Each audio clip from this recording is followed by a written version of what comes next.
Junior NTR అభిమానులు ఎంతో ఆసక్తిగా ఎదురుచూసిన దేవరా సినిమా విడుదలైన క్షణం నుంచి అందరిపై ఆకట్టుకొని విస్తృతంగా చర్చనీయాంశమైంది.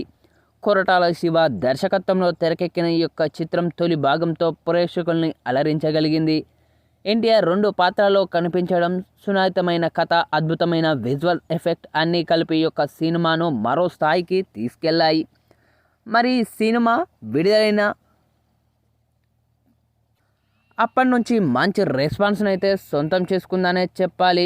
ఇక మరీ ముఖ్యంగా ఈ యొక్క మూవీ కలెక్షన్ల పరంగా కూడా సరికొత్త రికార్డుని అయితే సృష్టిస్తూ ఉందని చెప్పాలి.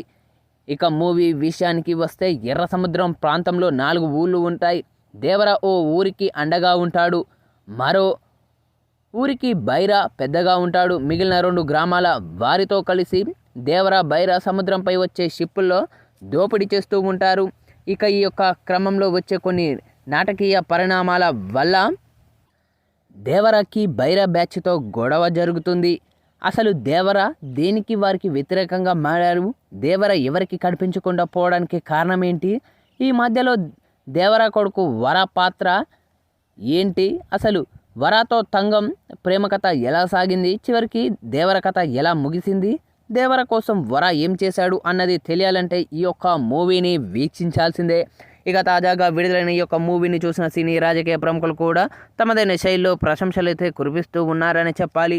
అయితే తాజాగా విడుదలైన ఈ యొక్క మూవీని ఎన్టీఆర్ తల్లి శాలిని థియేటర్లో వీక్షించి బయటకు వస్తున్న కొన్ని ఫోటోలు, వీడియోలు నెట్టింట్లో వైరల్గా మారుతూ ఉన్నాయి.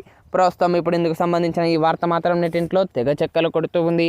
అయితే ఎన్టీఆర్ తల్లి శాలిని దేవర మూవీని థియేటర్లో ప్రత్యక్షంగా వీక్షించి బయటకు వస్తున్న విజువల్స్ నెట్టింట్లో వైరల్గా మారుతూ ఉన్నాయని చెప్పాలి. మరి ఈ యొక్క మూవీ చూసిన ఎన్టీఆర్ తల్లి శాలిని ఎలా స్పందిస్తుందా అని నందమూరి అభిమానులు తెగ ఆతృతగా ఎదురు చూస్తూ ఉన్నారు.